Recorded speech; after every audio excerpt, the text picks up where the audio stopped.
যে জাতি আপনার আমার নবীকে হত্যা করার চেষ্টা করতে পারে, যে জাতি চুক্তি ভঙ্গ করে নবীর সাথে, যে জাতি এর আগে জাকারিয়া আলাইহিস সালামকে হত্যা করেছে, হ্যাঁ, যে জাতি এর আগে ইয়াহইয়া আলাইহিস সালামকে হত্যা করেছে, যে জাতি মুসা আলাইহিস সালামকে কষ্ট দিয়েছে, ঈসা ইবনে মারইয়ামকে হত্যার চেষ্টা করেছে, যে জাতি মুহাম্মদ সাল্লাল্লাহু আলাইহি ওয়াসাল্লামকে উপর থেকে পাথর ফেলে হত্যার চেষ্টা করেছে, ঠিক আছে, বনু কুরাইজা, বনু কাইনুকা, বনু নাজির চুক্তি ভঙ্গ করেছে, যে জাতি খায়বারে আমাদের সাথে লড়াই করেছে, যে জাতি আমাদের নবীজিকে বিষপান করানোর চেষ্টা করেছে, আর যে জাতি আমাদের নবীকে সেহর পর্যন্ত করেছে, এই জাতির সাথে কি কোনো রকমের আপনি শান্তি চুক্তি করতে পারবেন?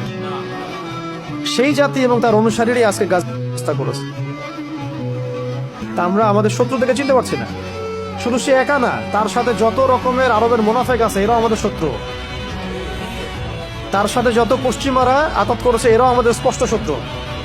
তার আন্ডারে যত সংগঠন আছে যারা ওদের হয়ে কাজ করে, এরা প্রত্যেকে আমাদের শত্রু। এমনকি তাদের সাথে যে মুশরিকরা ঐক্যবদ্ধ হয়েছে এখন, তাদের কেউ কেউ আমাদের বাড়ির পাশেও আছে, এরাও আমাদের স্পষ্ট শত্রু। এদের সবার এজেন্ট একটাই, তারা পুরো বিশ্ব থেকে তাওহীদপন্থীদেরকে মিটিয়ে ফেলতে চায়।